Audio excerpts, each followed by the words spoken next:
First-person platformers play completely different to other types of platformers. They're weightier and more engaging because every movement is enhanced by the first-person perspective. Despite my love for first-person platformers, I've never played arguably the most iconic one of them all, Mirror's Edge, which is why I'm playing Ghost Runner. Get clickbaited, noobs. You stupid. But seriously, I do have a video on Ghost Runner you should watch. Shut up!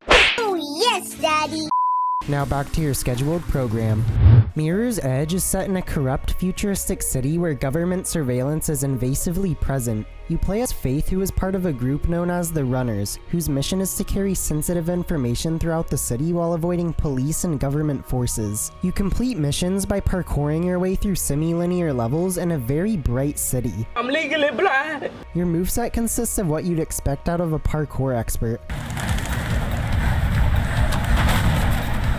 All of your movements feel as if they could be done in real life, which is what separates Mirror's Edge from other first-person platformers. You can interact with parts of the environment as well, like zooming down zip lines or climbing pipes, albeit frustratingly slow. The fun part comes when you chain all of your moves together, making for some satisfying movement. I don't think you have any idea how fast I really am. I'm fast as fuck, boy. Faith's running speed and climbing are kinda sluggish though, which makes Faith feel less snappy than you'd expect out of someone who does this for a living. As well as your base moveset, there's also combat encounters where you can disarm people to take their weapon.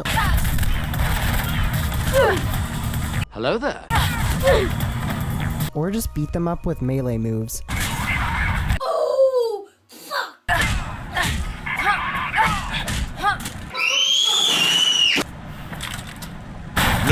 There's not a lot of depth to the combat or gunplay though, and running past the enemies is often the smarter move anyway if there's space for it. The enemy types don't really change up how you approach combat either. Apart from one enemy type that chases you, all of the enemies are defeated and avoided in the same way, the only difference being the type of gun they carry. Faith's collision can be finicky at times where she won't grab something even though her face smashes into it, which makes her feel inconsistent over time. Bird's bugging out. Looks like you're in the clear. Now get into those drains.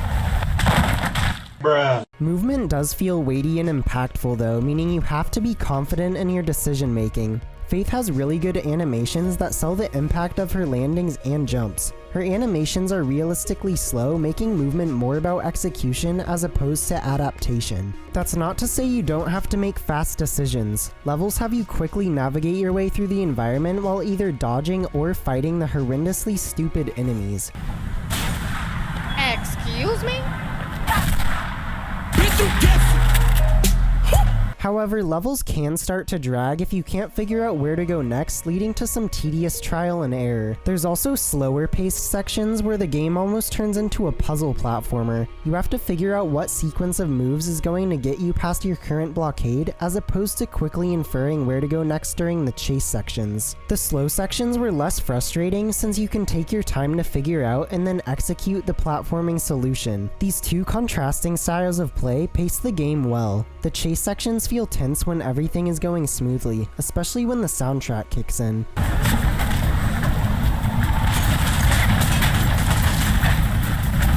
Then the slower sections let you breathe for a bit without the pressure of making split-second decisions. Red-colored objects in the environment are used to help guide you through levels, like these bright red obstacles signaling that you can vault jump off of them.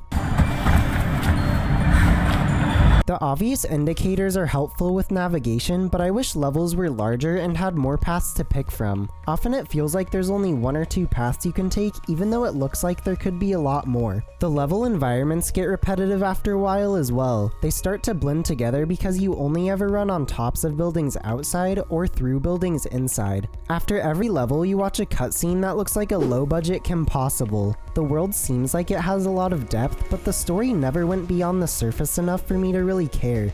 Mirror's Edge is an okay game by itself, but a key game in laying the groundwork for future first-person platformers to follow. It has a good core with weighty, if slightly unpolished movement. Many other areas could have been expanded though. The level design felt very samey after a while since you're constantly surrounded by concrete buildings. The combat feels like an afterthought because of how simple and unrewarding it is, and the story has a few good twists towards the end, but nothing I'll remember in the long run. I kept waiting for the game to to add something new and evolve, but it stayed relatively the same all the way through. The movement you have at the start of the game is the same by the end. Same thing goes for the enemies and environments, apart from a few exceptions. Games like Ghost Runner take everything from Mirror's Edge and ramp it up to 11. Ghost Runner gives you options as to how you want to move through levels and fight a diverse array of enemies. Ultimately, Mirror's Edge is a good game to look back on, but so many other games expand on the groundwork that Mirror's Edge set, so there's not really a reason to go back unless it's out of curiosity of where this first-person platforming genre got its roots.